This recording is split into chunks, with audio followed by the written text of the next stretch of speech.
the model that you're presenting is a unique way to help people boost their EQ.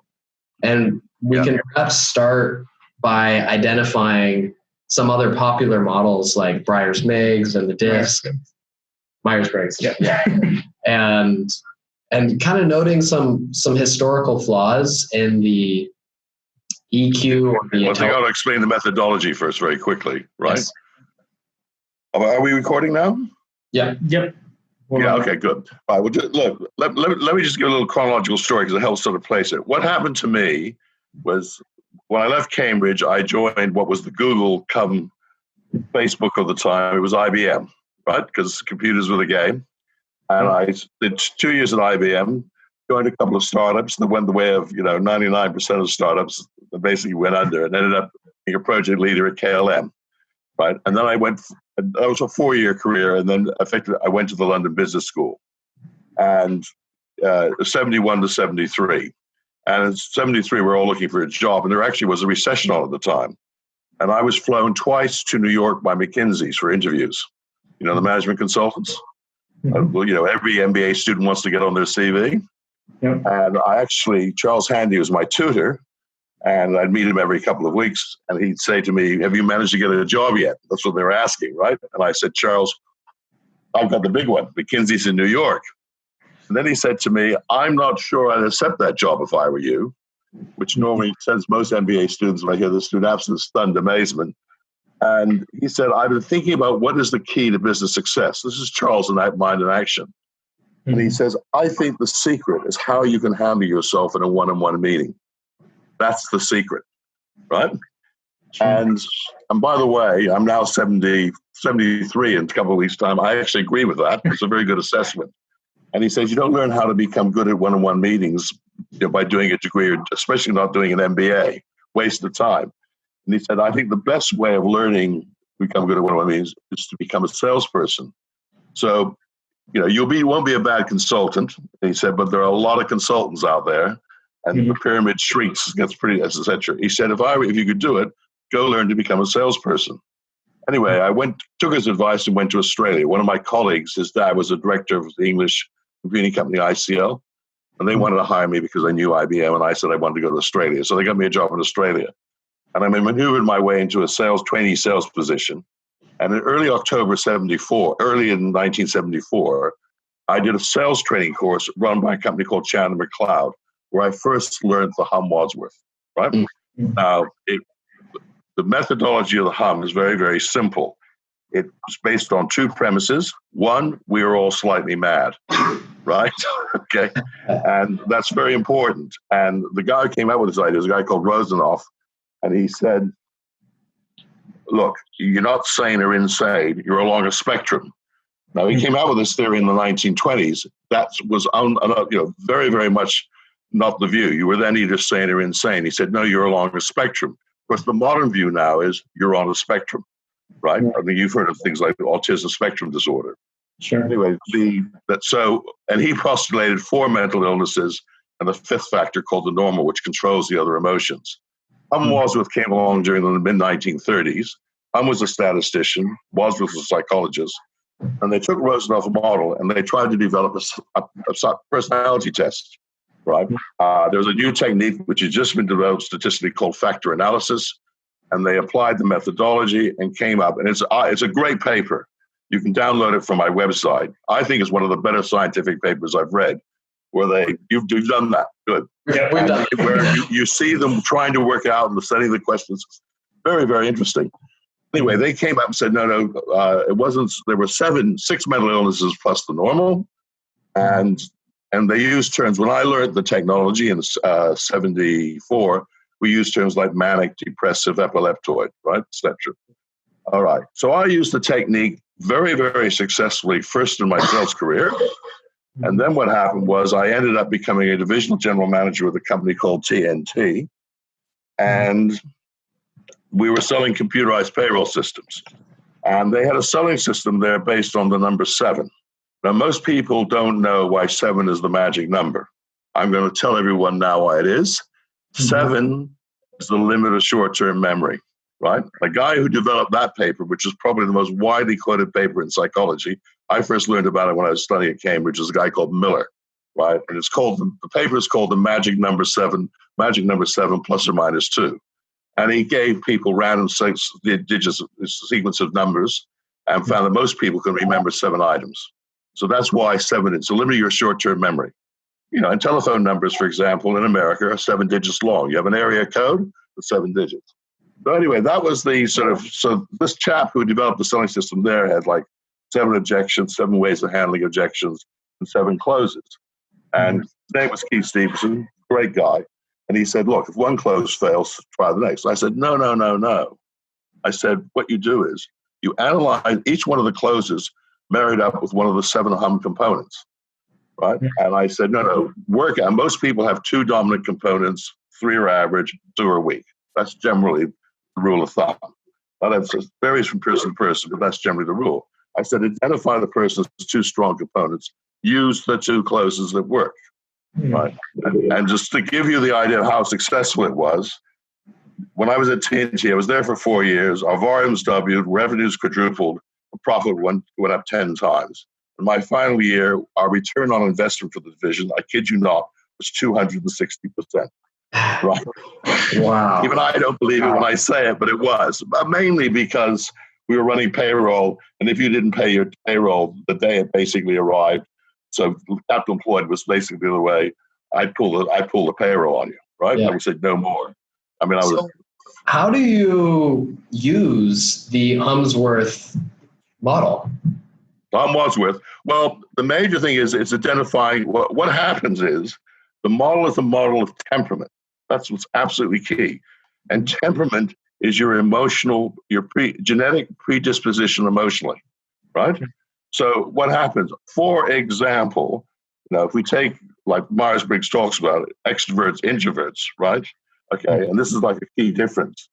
Extroversion is one of the qualities. And the people who are very, very, very highly extroverted, almost to a level of being psychological disorder, are people who are suffering from mania.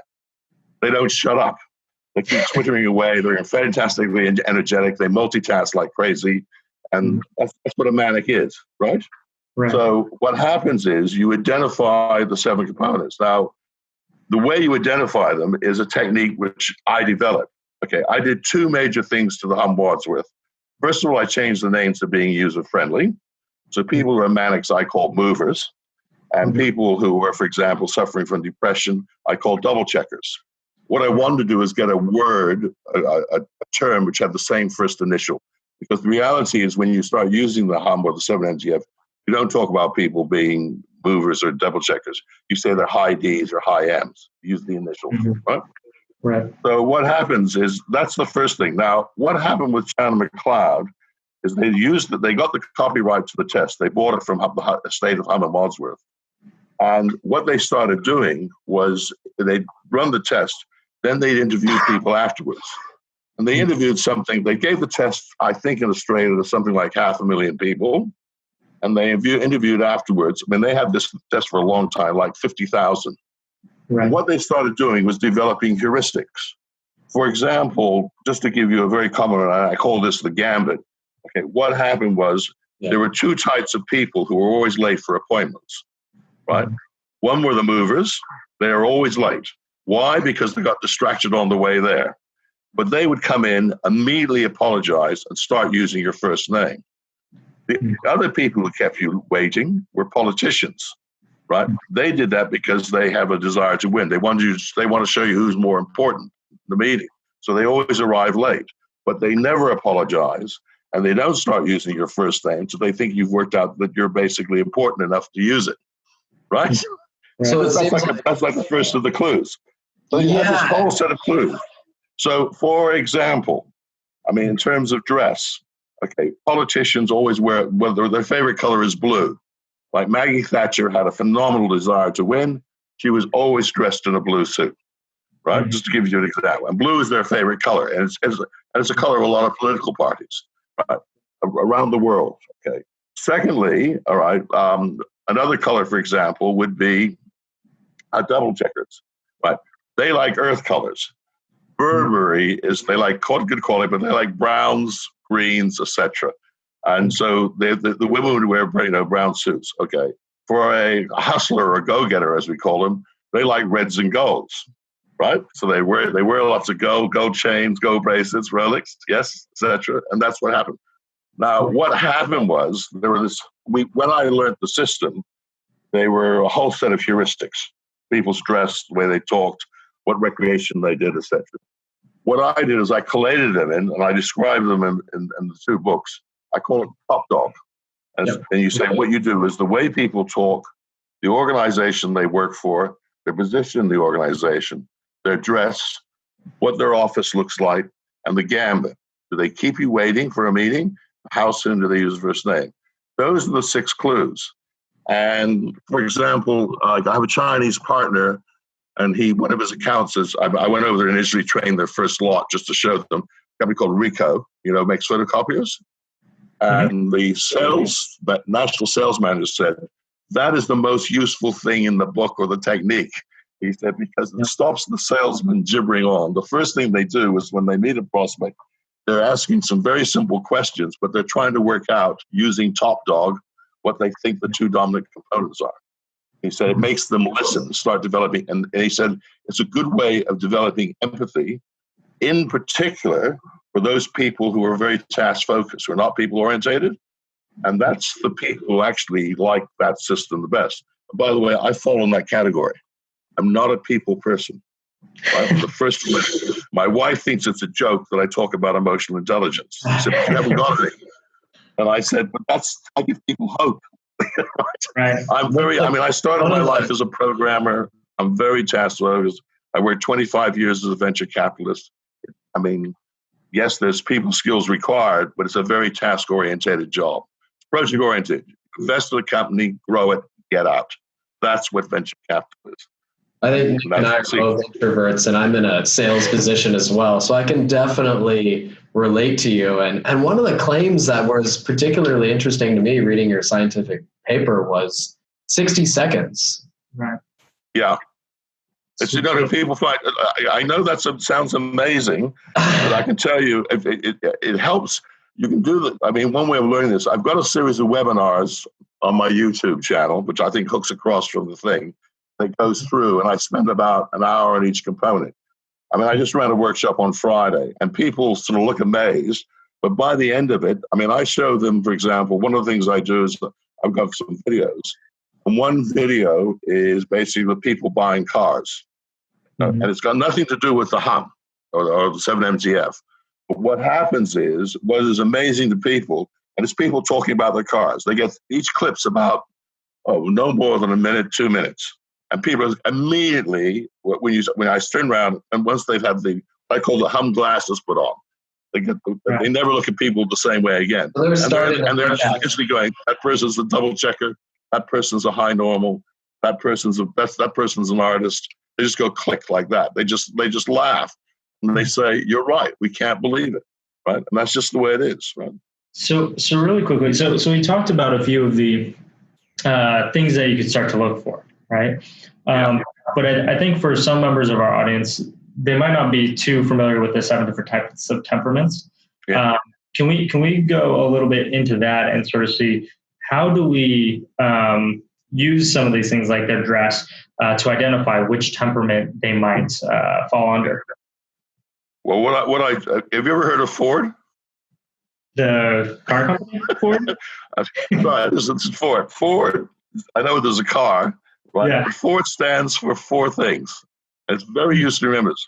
Family, occupation, recreation, dream. Okay? So when you meet someone for the first time, a very good question to ask them, very, very simple, is family. So you say, the common thing is, it's supposed to, particularly when they're what I call engineers, because they're not used to doing this. And you say to someone, do you live here? Are you married? Right? Just follow that way. Now, very quick, do you have children? All right. And the way they talk about them starts to give you an instant clue, right? I live in Mossman, right? Which is, in Sydney, which God knows what the rate is. It's the most expensive suburb in Sydney. and it's the most expensive suburb in Australia. Mm-hmm. So we're filled with investment bankers, high achievers, big time. Sure. There's no average child in Mossman. Every child is above average. Sure.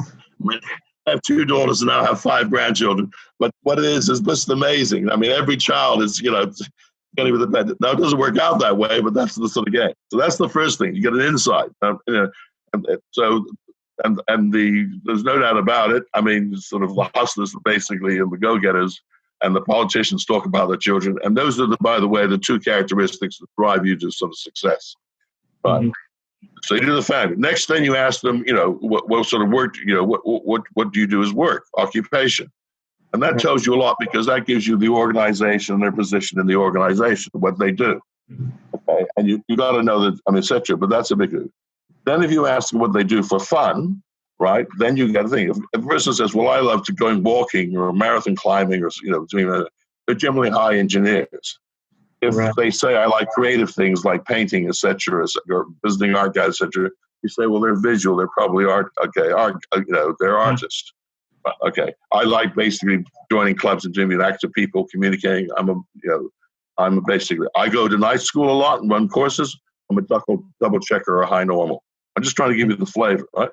And finally, asking people what their dream is, big insight. People don't normally ask you, what would you really like to do? And then you get an insight, okay? So Ford, I can tell you, is very, very valuable. I don't know if you've ever heard of it before. No. But, I picked it up basically it was about a year ago. And I've been using it subsequently. It works brilliantly, right? So it's Ford, family, occupation, recreation, dream.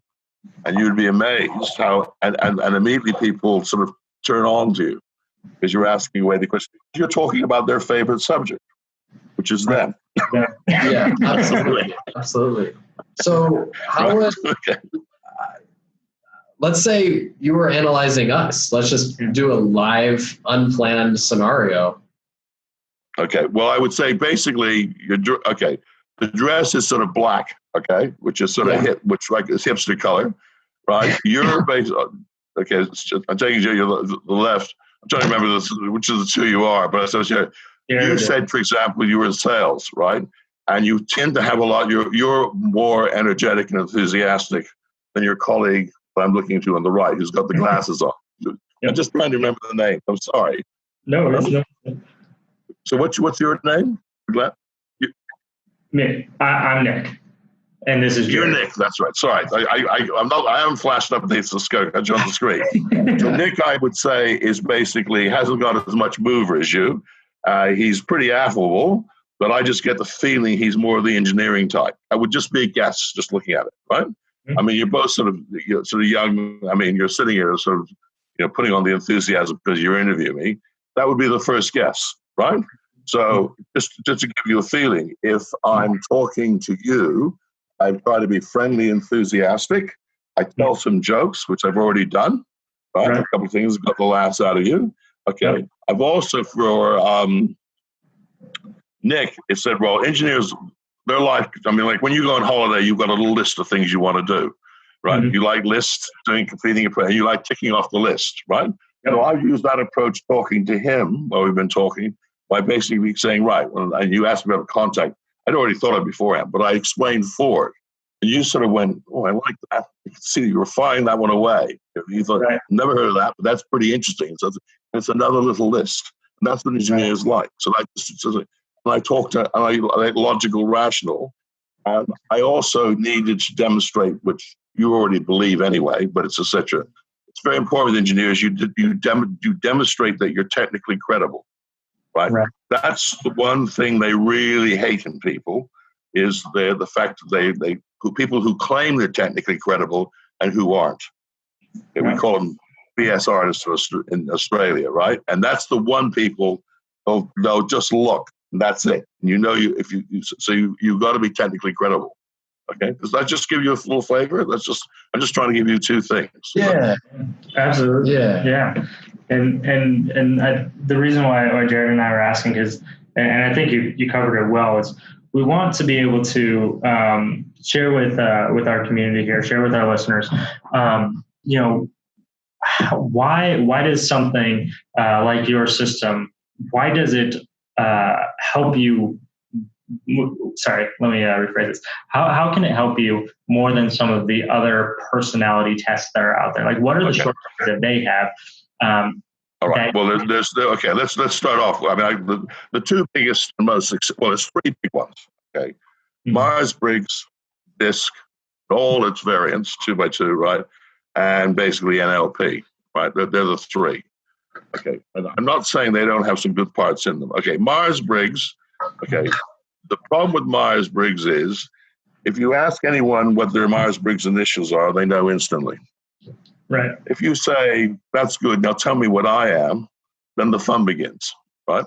Now, Myers-Briggs suffers from one or two huge flaws. First of all, it says you're either an I or an E, an introvert or an extrovert. That is not the way life is. Life is a bell curve, normal distribution.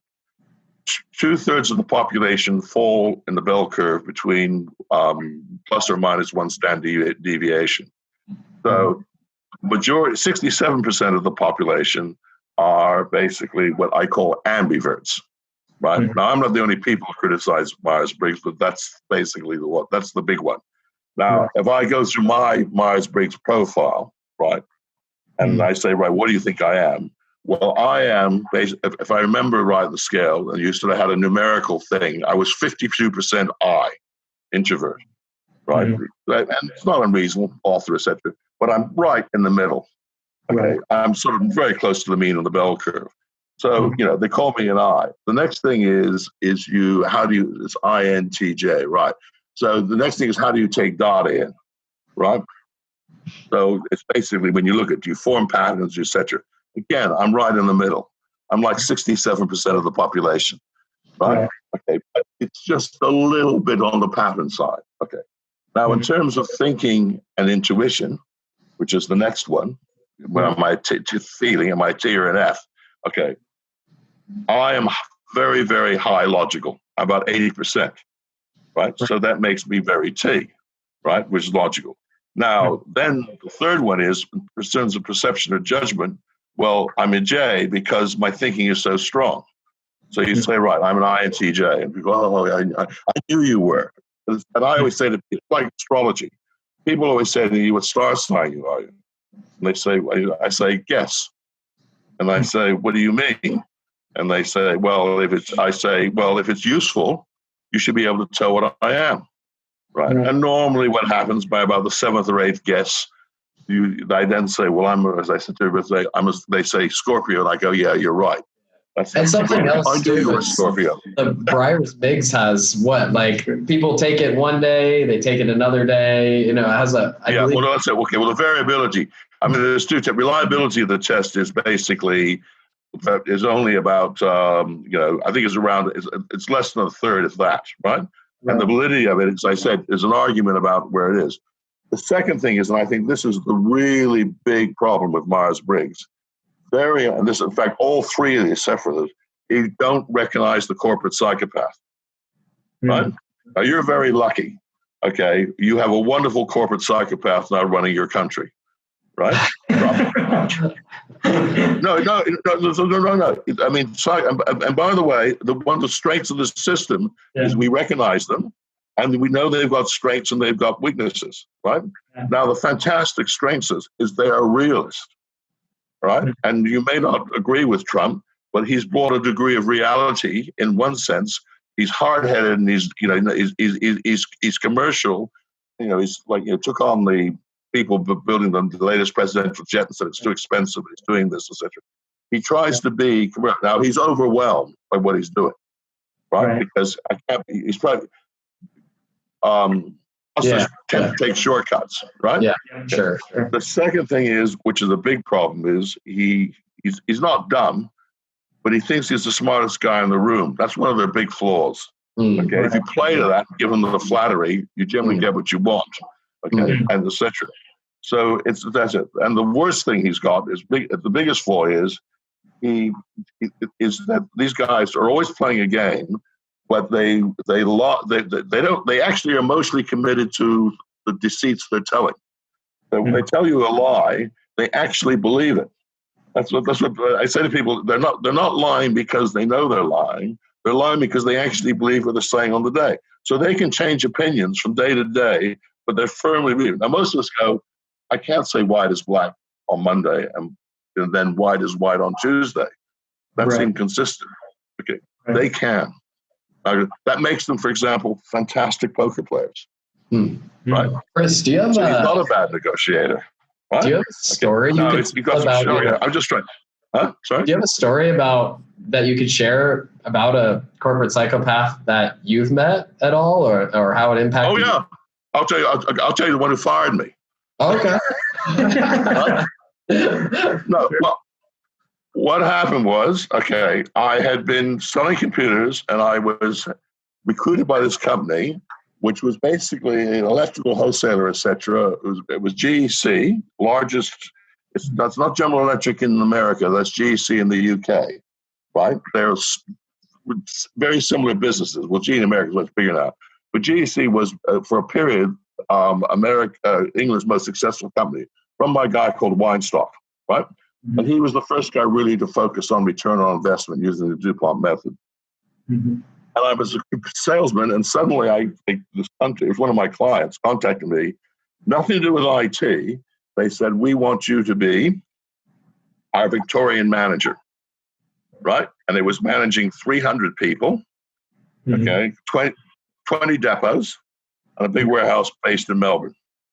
Well, my ego, being an MBA, was this, I've got a company, and how could I refuse it, right? I mean, this is and it was doing about $25 million turnover, right? So I was a salesman, suddenly promoted, which is not a bad promotion, right? I mean, it wasn't actually much of an increase in salary, but the status and the prestige was like it. Now, the first thing happened, well, several things happened. First of all, I got there. It was the best diet I've ever been to. We were in the middle of a recession. There were 300 people. 2.5 months later, there were 200. I fired 100 people face to face. Lost about, but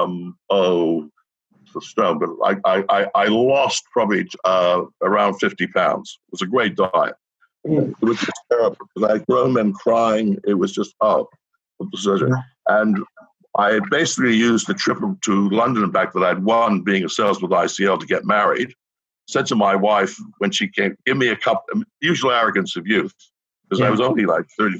I said, I'll have everything worked out in a couple of months.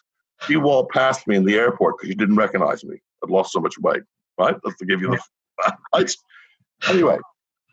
I got the company, the state to break even, and then we had this note saying I've got this international director coming out, and I want you all to write a report. I'm tired of reading the same rubbish. So I shut the door and did the thing as a case study, and basically recommended that the division be broken up into 4 smaller divisions, saying it was 4 separate businesses. We weren't focusing on return on investment, etc. The international director came out, and along with him was the group managing director and the group financial controller. And they wandered around all the state offices, and I was last. Of course, the drums were beating that I was going to get fired. Someone had to pay the price, right? Sure. Anyway, he got to me and said, right, I read your paper. I'd like to talk about it. So I spent an hour and a half discussing it, what I do, etc.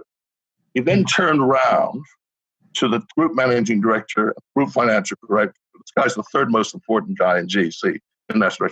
Have you heard what he's been saying for the last hour and a half? They went, yes, of course. They said, right, you've got 3 months to implement it. And if you don't, I'm going to come back and fire both of you personally. And let me tell you, gentlemen, nothing would give me greater pleasure. Now I'm going to the airport. And he walked out of the room. Wow. Because these guys went absolutely white. Oh, man. Of course, I just suddenly realized who was the most powerful man in the room, and it wasn't those two.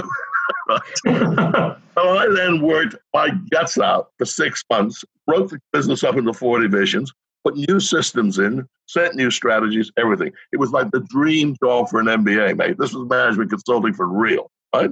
And the group managing director, the guy who's running the division manager running it, we lost $2 million on the stock take because they were hiring it, so that cost him his job. They wanted me to run what was called the domestic appliance division. I said, no, I'll run the electrical wholesaling one.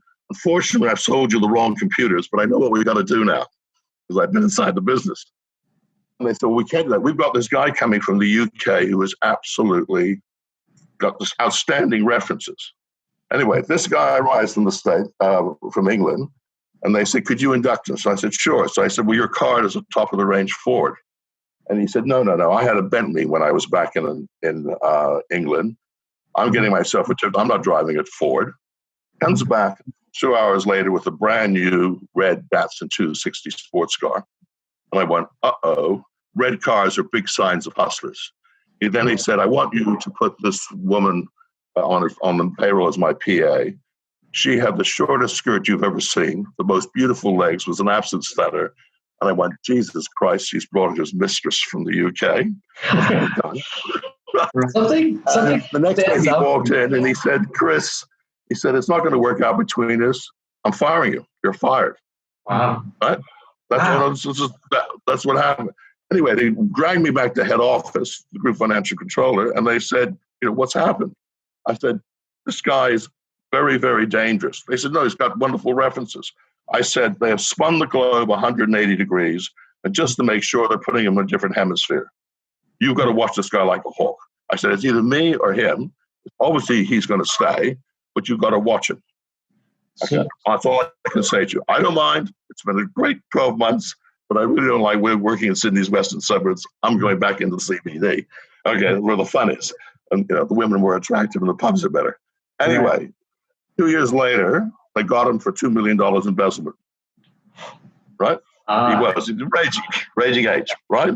Raging hustler. Now, what happened was, if you're a group financial controller and there's $2 million embezzlement on your watch, what happens in a multinational?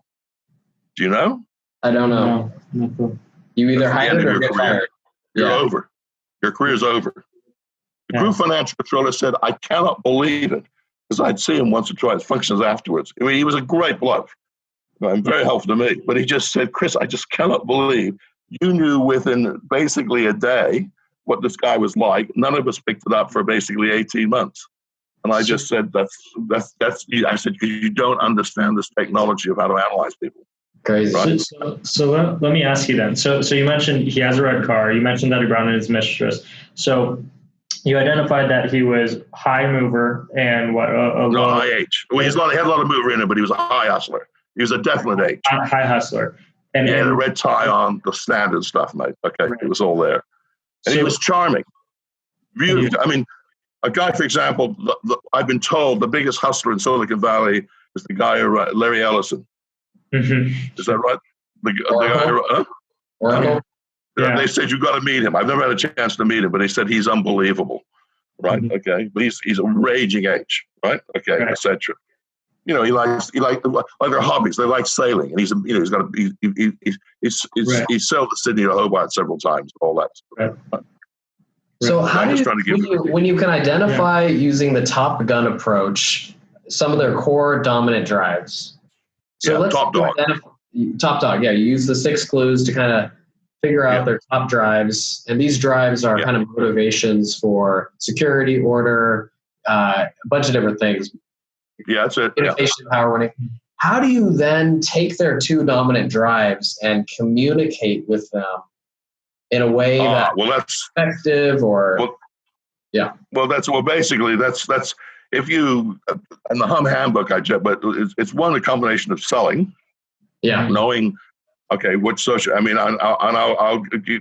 let's just there's lots of different ways, but if we take 2, and let's talk about getting their social skills, their commitment, right? You want to get commitment from someone, right? There's 2 ways. Okay, if you've got a politician, for example, and the reason why they're common is the great thing about politicians, they want to become the manager, but they got 2 great traits. One, they can take decisions. They don't procrastinate. Mm-hmm. And secondly, once they've made a decision, they stick to it. The worst type of manager, the manager makes a decision one day and then the next day changes it, right? Or he says, today this is our big objective. And the next day comes on, now our big objective is this. So, and the point is, if this is our big objective, you have to stick to it for the year. That's very important. You don't keep switching topics. So double checkers like to make decisions. Now, any sales book that you read, the most common sales, or one of the sales techniques which is top of the list, is closing on a minor point, right? Mm-hmm. Which is It's basically offering them an option. So you don't say, do you want to buy this car? You say, do you want this car in red or blue? Right? Do you want a manual or do you want an automatic? Just try to, and you give them a series of choices. All right. If you say to them, I think this is the best solution for you, they'll look at you and say, I make the decisions in this room, not you. And if you try to do an assumptive close on them, you die. Right? You've got to object. Now, so that's very, very key. The other thing is, you've got to show some backbone. It comes, to get along, everyone thinks to get along, you go along. Now, that's not true with politicians, but you've got to choose the moment very carefully when you do it, show them, etc. And on my website, for example, there's a marvelous clip of a guy called Ian Neal, and he's been asked to basically go along for a job as a non-executive director. Now, Ian's basically a great guy, but he's a lot of artist, a lot of normal.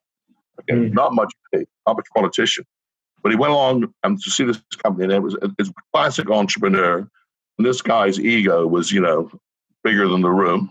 Okay. Right. And what happened was he remembered this, and they started having a discussion about something. And Ian said, no, I disagree with you. And they had a fairly forceful discussion, but then agreed to disagree. Right.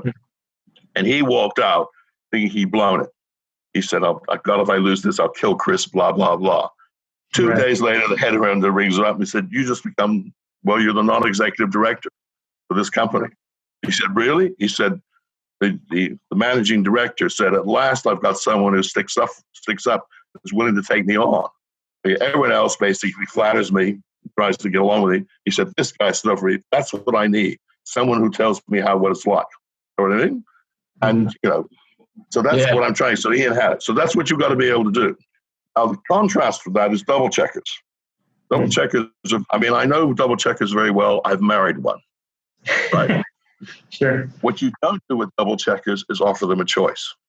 Okay, there you use the assumptive close. Okay, and you have to reduce the risk.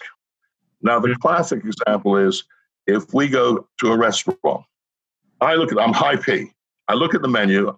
I know what I'm going to eat in 2 minutes. Chunk. I just go, that's what I feel like today. I'm going to boom, boom.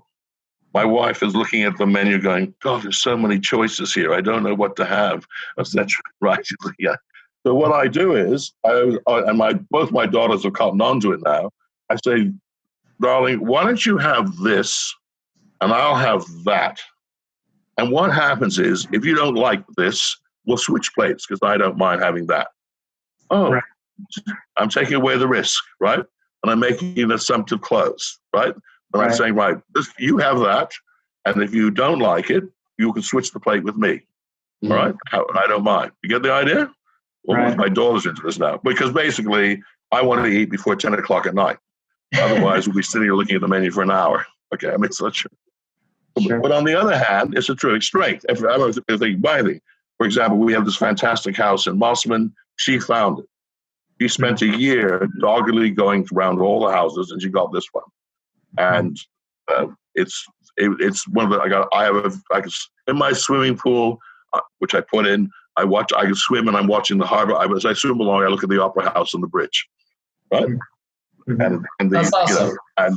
But okay, and the house is worth. Okay, I bought it in '84. It's worth 20 times what I paid for it, right? So it's I'm just trying to give you a flavor. I'm just trying, but you found absolutely. How much? Okay. I know you have resources on your website that will the ones that are available. We'll put them in the show notes. Yeah. How much training and preparation does it take to memorize the top clue or the top the top clues, and then how to communicate? Takes a day. Takes a day. Yeah, okay. I'm serious. Okay. That's it takes a day. I know it sounds amazing.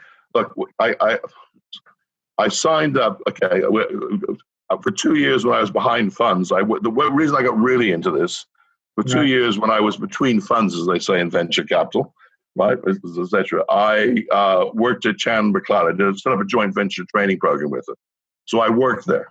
So that's when I got to know the system intimately. And I developed the training programs. And most of them were, in fact, 2 days. The reality is, it depends, I have to say, a little bit on your IQ, but it takes about a day to learn. And most people are rigid. And as I said, they put the glasses on and that they just sit there and say, I can't believe it. I mean, so that's the way it works. And I know it sounds, people say, you say, no, it really, it works. And the reason is, as I said, it's based on a system of validity, right? The personnel system, for example, which is now sweeping the psychological world, is the 5-factor theory, right? I don't know if you've heard of it, but that's the one, right? Now, the 5 most common factors in the hum match up with the 5-factor theory. Thank Christ. Great relief, right? Yeah. And then what happens, what the hum has, which you can remember 2 more, it has the psychopath and the corporate bully. That's the 2 it adds on. Now, what happens is, if your self-control is high, you're normal, which means your neuroticism, which is the component, is low, okay, that means you've probably got a moral compass. Then you have, basically, in the case of the corporate psychopath, probably a very successful businessman. And if you are basically again, strong normal with the corporate bully, the politician, then you have a very successful manager come leader. Okay. It depends on that moral compass, the level of ethics, right? Yeah, Chris, one thing too, I love how the hums, keep messing the name up, the 7MTF model. It was based on all this research. Changed. Huh? How did that happen? Well, so what happened was, just so something. I retired from venture capital in June 2007 because effectively in venture capital, you've got to commit for 10 years. It's called the key man option. And I was 63. And I said, the guys aren't going to believe me. They're going to be around to 73. And that's it. So I said, guys, I think it's better that I move on. And so we agreed on a price and we sold our shares. And of course, selling out in June 2007 was a very good stroke of luck. I mean, timing beats analysis any day of the week in investment.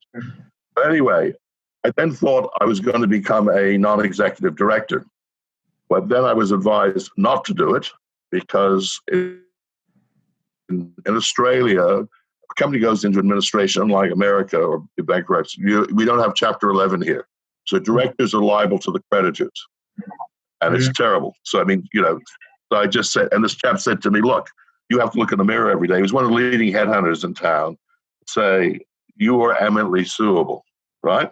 If you join in these companies because you've had some successes listing companies on the stock market, but one of you used to do floats. When they raise money, when they run out in a couple of years' time, the administrators will come after you. And he was speaking against his own book, and he was a bit of a hustler. So whenever they do that, you think, what the hell's going on here? But 2 weeks later on the golf course, I'm playing with someone I never knew, and he just said, you've had your best advice in your life. I've just spent 3 years in the state Supreme Court here. It cost me $1 million to pay off the administrator. So I said, right, well, I'm not doing that. So that's when I got involved in emotional intelligence, right? I decided to do it. So what happened was I signed up a couple of joint venture partners, one in China and one in America.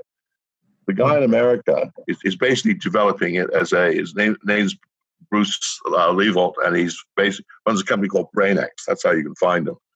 He said to me, some of the terms are pejorative, like hustler, can we change? So we changed the go-getter, and we changed basically the normal to regulator, and we changed the mover to socializer. Said they're better terms. So I said, okay. And he likes it because it forms a mnemonic called grass. The other thing it did is I realized, and I partnered up with him about a year ago. In the meantime, some of the mental illnesses were wrong, right? For example, the normal wasn't like a controlling factor. It's a low level of neuroticism. I should have picked that up earlier, but Eysenck was an English-based psychology. He had neuroticism as one of his key components, which is the level of emotional self-control. And I went, Jesus, that's just normal. It's the reciprocal of the normal. Okay. They had hysteria, which was a female thing coming from the basically the womb. If that's wrong, it's the psychopath, right? It's psychopathy is the mental illness. Diddley, they had epilepsy. It isn't epilepsy. It's the obsessive compulsive disorder. So I called it the 7MTF. One, because we changed the names. And secondly, we changed the underlying mental illnesses. And they're all based on a spectrum. That's the important thing. Most people are in the average. If you're right at the far high end, you suffer from a psychological disorder. It's very unfortunate if you do. So politicians, for example, suffer from paranoia. Okay, double checkers suffer from depression, right? It's pity. But most of us somewhere on the spectrum, and that's the way you got to think of it is we're like 7 spectrums in an interlocking web. That's how I look about it. And where you are, that determines how you react emotionally, your predisposition to act emotionally. And that's the great factor in emotional intelligence. Yeah, I love it. It's based on temperament. I always get a little skeptical when people are saying like, all right, he's going to wear more green shirts. He's going to wear more red ties, things like that. Yeah. Does that actually pan out in the data? Look at Trump. How often does he wear another tie besides red? That's anecdotal. No, it's... he's always wearing a red tie. Red, but that's an anecdotal evidence. I mean, to say that all... No, I mean, sorry. But the original heuristics, that's the important thing, came from the interviews that Chan and McLeod carried. They're a recruitment company. So what happened was, as I said, they developed these rules, and they had them laid out just in a handbook, right? Okay, I mean, I've got the original handbook years ago. Okay, but they laid them out. What I then did was, but dress was one of them. So they had developed these rules of dress. I mean, movers, the women have big earrings. Okay? And it's just, I'm just saying to you that it's all was laid out in the book. Now they had done this as a series of observations, and they're trained psychologists, and they're pretty good. A lot of them are high A's. They're good. They're sensitive. They're good observing people, and they're visual. They were taking down these clues. So then they had these set of clues, which when I learned about it, they didn't have a top dog. They just said, here are some clues about it. It was like a jumbled. I said, wait a minute, we can't just have it as a jumbled mess. We've got to have it classified. And again, this was from Keith Stevenson. He always said, this is the guy from TNT, always try to form a mnemonic, right? Always try to form it. So, that's like Ford. I use top dog. I'm just trying to give you a flavor. And that was his big message. Awesome. So I want to kind of bring it all together and kind of wrap it up here, because I know we're coming up to our time, and appreciate you taking the time that you did so far. So I want to leave our audience with something here, which is, if we've been able to identify what we are, if we're able to identify what other people around us are, how can we use this information to be as successful as we can in our lives? So, I mean, is there a way that we can guide someone beyond that? If I've been able to identify I'm high in these areas. Yeah. Well, can I take a long time. Look, what I can just say to you is, if in the HUM handbook, which is called Lifting Your Level of Emotional Intelligence, there are 4, and by the way, there are E versions. Okay. What I did is I split the basic easiest way is to drop the E's. They're not that expensive on the onto a Kindle, right? Yeah. So the first thing is basically learning the HUM, which basically is the first half of empathy selling and the first third of the book. The next one is to drop down the management types, EQ. I think it's called emotional intelligence and management, right? Mm-hmm. And it goes through the 4 steps of emotional intelligence. Emotional intelligence is 4 steps. First thing is self-analysis. The next is self-control, right? What I've done in the book is say, right, there's 2 things about it. First of all, there are some hot buttons. There's some performance things that irritate you. So, for example, for Jared, he's a high M. He's a team player. His first question he asked is, will the team like it? Right? So we know he's got some movement. His hot button is he gets upset if people don't pull their weight. Sure. Right? Mm-hmm. So you say, right. So that's one of the, that's a hot button. But there are in life, unfortunately, there are people who don't pull their weight. That's just the way it is. So you've got to learn that that's one of your hot buttons. The second thing in the book is you get the idea? So the second thing is, that's just the way it is, right? The second thing is, in the book, in that section of the book, I lay down some habits for self-development. Okay.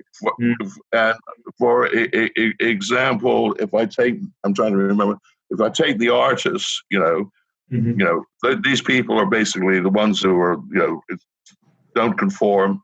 They look to be different individuals. But as one of the messages, if you try to be an individual all your life, you'll never succeed, because you've got to relate to other people, right? So you have some habits for self-development. So that's the important side. I mean, people, for example, the most common thing talked about by EQ practitioners on the self-development is to meditate. Well, I don't meditate. I just find it basically, I just sit there and say, life's too short. Okay? It just doesn't fit my personality. I'm just trying to say, if you want to meditate, you go to meditate. But there's a great chunk of us who don't like meditation. Right? What other habits are there? Huh? What other habits are there? What other habits? So we have meditation, optional, and then self-development things like journaling or goals or. Well, that's right. So, I mean, and I'm not against setting goals. It's very helpful. But what I've done there is said, here are the behaviors that irritate you. List them out. And here are some habits for self-development that you should do. So that's that chapter. Then in the next section of the book is basically you can analyze other people, and that's development. I call it conscious empathy. Right? It's not compassionate empathy. It's conscious empathy. I mean, I learned in sales that empathy has nothing to do with sympathy. That was one of the right, which is I think is actually got a reality. But the other side of the coin is then there's a section, I call it social skills. And then it's using the various techniques of people. Now, for example, you want people who are enthusiastic, and Nick wants people who are sort of logical and rational. I'm just trying to give you a flavor. So you got to try and be both. You're meeting most of your group. Yeah. But but the main thing is learning. There's several things that come out of it. Learning what commitment techniques work. Okay, which is very, very important. Mm-hmm. So with you, I just keep asking for the order. You're a big problem for a salesperson or anyone because you're nice to everyone. You're very friendly. Okay. What people would go to a sales meeting with you and walk out and say, "Got it. This guy was fantastic. He was enthusiastic." And I make a big message in my sales book. These people are the most dangerous because they're nice and friendly, enthusiastic with everybody. And they buy from the last person they meet, right? Now escape. I've lost you. We're the habits. Where are you? There we are. Okay, got it. Okay, here we are. Were the habits and self-management, did the habits and self-management correlate to the habits and social skills? Or were they kind of two separate? A bit, yes. No, there's a bit of that, right? I mean, for example, to give you an example, if you're talking to someone who's, very high regulator, you have to use, curb your enthusiasm, right? Because they would find you too emotional. They want people who are very logical and rational. So I'm just trying to give you a flavor, right? Yeah. Whereas Nick, for example, if he's talking to someone like you, he has to lift his emotions and enthusiam. I mean, I always remember when getting Empathy Selling published, right? Okay, no, that's when I got. It's good because it's good to be a member of a team because you look at things differently and you talk to them. That makes you probably a powerful team because you actually counter each other. We do. That's one of the hard things because one of the great mistakes we make dealing with people is we like those who are like ourselves.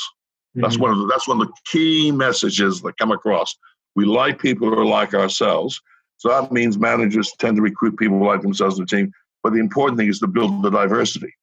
So you got to say, right, who are the people who don't like me, right? And that's the people. And both dealt with books. I mean, most important book getting published, as I said, was Enterprise and Venture Capital, because fifth biggest bank here decided to set up a venture capital fund, and the reason they asked me to tender for the mandate, and that was because they had read my book and thought it was fantastic. And the guy who was the effective decision maker was a raging engineer who loved to read things. And I was the only venture capitalist around Sydney or Australia who'd written a book, right? So he basically, that was it. I first could admit it, right? Yeah. And we raised 3 funds, and you get, it's 2% a year over 10 years. That's 20% of the amount raised. Trust me, that's how it works out. 140 million is 20 million. If you own half the equity, you're going to get a part of that. That's what happened. But so getting the book published, the guy who was the decision maker, the publisher, was a high artist. I'll finish it because this is a story, right? Yeah. So he rang me up. He'd been advised to meet me. He wanted to get a book on venture capital. He'd gone to Australia's leading financial writer, and she kindly suggested me. And he said, why don't we meet at this little Italian restaurant, right? Which is based in North Sydney. It's pretty discreet. So we get there, and it's beautiful trattoria. So I get early, sit down, and suddenly this guy comes in. He's wearing an Armani leather jacket, silk shirt, cravat, has a beard, Okay. And I go, oh, Christ, I'm dealing with an artist. The artists don't like me because I'm noisy and bombastic. Right? I'm just the way I am, right? Yeah. So we sit down. Of course, first thing is I'm avoiding eye contact, complete contact, looking around, thinking, because they don't like you looking at them. Okay, right. They're visual, but they avoid, and they're shy, right, etc. Anyway, he then hands me across the wine list and says, "You choose the wine." So I thought, this is a very important test. I sat there and I realized they want people who are different. And I suddenly took the menu, looked at it, pulled out my Platinum American Express card and said, look, there's only one wine on this list, just drink one. And I pointed to a $400 red, right? And I said, there's only one wine on here that's drinkable. You pay for the food, I'll pick up the wine. Put the card down. So there's a long pause, lasts about a minute and a half. Is that the only wine you can drink? I said, everything else in there is rubbish. I said, no worry, it's on my card. And he said, no, the publisher always buys the first lunch, right? Put your card away, I'm picking it up. Mm-hmm. So now he spent about $700. The lunch was like $100 each. Okay. But he's just spent $600 on lunch. And this, by the way, is 88, right? Wow. Okay. How is he going to do the book? Right. Is he going to publish the book? Think about it. Definitely, because you stand out. You're different. Well, that's different. That's exactly what happened. Exactly. I said, well, first of all, he's not going to go back to his boss and say, here's a $600 expense claim. By the way, we're not doing the book. Yeah. But secondly, you hit the nail right on the head. He dined out on the story fortunately, the poor bastard died of cancer. He was a great bloke. And he said to me, I could never forget that, Chris, because you would have bought the wine. I said, oh, no question. He said, but normally three things happen. First of all, they say, oh, I don't drink at lunchtime. Well, that's a big no-no. I mean, I'm offering to buy them. Or they order the house carafe, right? Or they order the second cheapest wine on the list. That's the three levels, right? You're the first guy I've seen who went right to the top of the list and say, we're having that. I knew you were different. Exactly the point you make. And that's what they like. People who are individuals. Yep. And that book, as I said, 5 inches, it was very valuable to me. Right? So there we are. Does that give you an answer on social skills? Absolutely. that's not an approach you would normally take, right? So there we are. But that's the story. And that's a great way to end it, I think. And Chris, we really appreciate you taking the time. Your research is awesome. We'll put all of the information to your books as well as your website and your YouTube channel in the show notes, so that if any of our listeners want to benefit from the research that you've done and the one-day courses that you have. I know that's something we're interested in. I will say too, he has a great white paper on his website about the history of the 7MTF model. A lot of interesting facts. So head over there. Yeah, we can include that one as well. Yeah. Awesome. Okay, well, thanks very much. I hope you guys was useful to you. I hope you all enjoyed it. Right, so there we are. So the other thing is, by the way, it does make dealing with people a lot more fun. I can tell you that. Just that's for your mover, Jerry. That's for your mover. Okay, I'll wave you goodbye. Okay, so there we are. Great to talk to you. Absolutely. Cheers.